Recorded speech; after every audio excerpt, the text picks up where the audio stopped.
శివాయ. కార్తీక పురాణంలో ఈరోజు ఐదవ కథని చెప్పుకుందాం. కార్తీక వ్రతం చేయడం వలన విశేషమైన పుణ్య ఫలితాలు లభిస్తాయి. ఒకవేళ వ్రతం చేయడానికి కుదరకపోతే కనీసం కార్తీక వ్రత మహాత్మ్యం విన్నా కానీ శుభాలు కలుగుతాయి, పాపాలు పూర్తిగా తొలగిపోతాయి. అందుకు ఉదాహరణగా ఒక కథను చెబుతాను అని జనక మహారాజుతో వశిష్ఠ మహర్షి చెబుతూ ఉన్నాడు. పూర్వం కావేరీ నదీ తీరంలో దేవశర్మ అనే ఒక బ్రాహ్మణుడు ఉన్నాడు. ఆ బ్రాహ్మణుడు నియమ నిష్ఠలు కలిగినవాడు. ప్రతినిత్యం పూజ చేస్తే తప్ప ఏ ఆహారం తీసుకునేవాడు కాదు. ఇక కార్తీక మాసంలో ఉపవాస దీక్షను చేపట్టి శివకేశవులను సమానముగా ఆరాధన చేసేవాడు. పురాణ పఠనము, పురాణ శ్రవణము కూడా చేసేవాడు. ఆయన నియమ నిష్టల గురించి తెలిసిన వాళ్ళందరూ కూడా ఆయనని ఎంతో గౌరవించేవారు. ఉన్న దాంట్లో ఎంతో గౌరవంగా సంతృప్తిగా జీవిస్తూ ఉన్న ఆయనకి తన కుమారుడు దేవదత్తుడు తన మాట వినకపోవడం చాలా బాధను కలిగిస్తూ ఉండేది. మంచి మార్గంలో నడవకపోయినా పర్వాలేదు, కానీ తన కొడుకు చెడు మార్గం వైపు అడుగులు పెట్టడం తనని ఎంతో ఆందోళనకు గురి చేసింది. ఇక కొడుకు ధోరణిలో మరో కోణం ఇతన్ని బాధ కలిగిస్తూ ఉండేది. తాను ఎంతగా భగవంతుడిని ఆరాధిస్తాడో గౌరవిస్తాడో తన కొడుకు మాత్రం భగవంతుడు లేడు అనే మాటలని మాట్లాడడం అతను భరించలేకపోతాడు. ఈ విషయంలో తన కుమారుడికి ఎంతగా నచ్చజెప్పడానికి ప్రయత్నించిన ప్రయోజనం మాత్రం లేదు. కనీసం కార్తీక మాసంలో అయినా సరే దేవాలయంలో దీపాలు పెట్టు అని దేవదత్తుడికి చెబుతాడు. అందుకు ఆయన నిరాకరించడమే కాకుండా దేవుడు లేడంటూ అసహనాన్ని వ్యక్తం చేస్తాడు. ఆ మాట దేవశర్మకి ఎంతో ఆగ్రహాన్ని కలిగిస్తుంది. దాంతో తన సహనం కోల్పోతాడు. దేవుడే లేడు అన్నందుకు గాను ఎలుకవై చెట్టు త్వరలో కాలం గడపాలి అని శపిస్తాడు.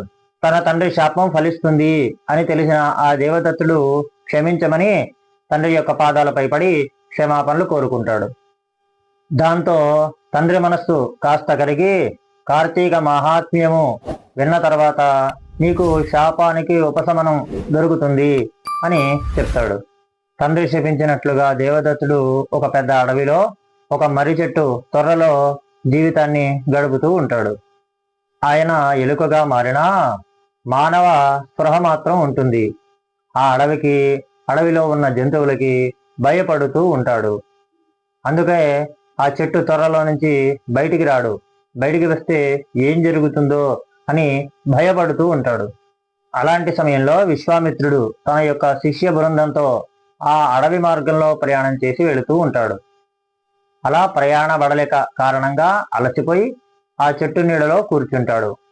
అది కార్తీక మాసం కావడంతో ఆ మాసానికి సంబంధించిన ప్రస్తావన వస్తుంది. శిష్యులు అడిగిన ప్రశ్నలకు సమాధానం ఇస్తూ ఉన్నాడు. అదే సమయంలో ఒక కిరాతకుడు అతడకు వస్తాడు. విశ్వామిత్రుడి దగ్గరకు వచ్చిన ఆ కిరాతకుడు ఆ విశ్వామిత్ర మహర్షిని చూసి నమస్కరించి గొప్పవాడే అని భావించి తన యొక్క జీవితానికి సంబంధించిన అసంతృప్తిని వ్యక్తం చేస్తాడు. ఆ కిరాతకుడు తన జీవితానికి మంచి మార్గం చూపించవలసిందిగా కోరుకుంటాడు.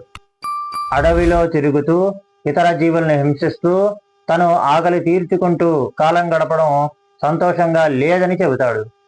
అందువల్ల ఇకపై ఇటువంటి జీవితం లేకుండా మంచి జన్మ ఎత్తే ఏదైనా మార్గాన్ని చెప్పవలసిందిగా ఆ విశ్వామిత్ర మహర్షిని అడుగుతాడు. కార్తీక మాస వ్రత మహాత్మ్యాన్ని వినడం వల్ల సకల పాపాలు తొలగుతాయి అని చెబుతాడు ఆ విశ్వామిత్ర మహర్షి.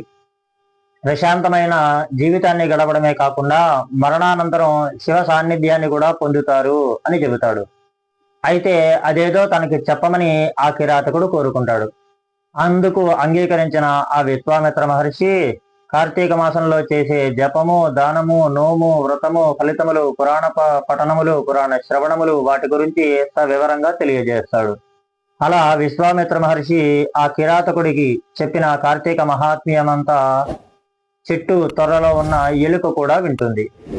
ఫలితంగా ఎలుక రూపంలో ఉన్న ఆ దేవదత్తునికి శాప విమోచనం కలుగుతుంది.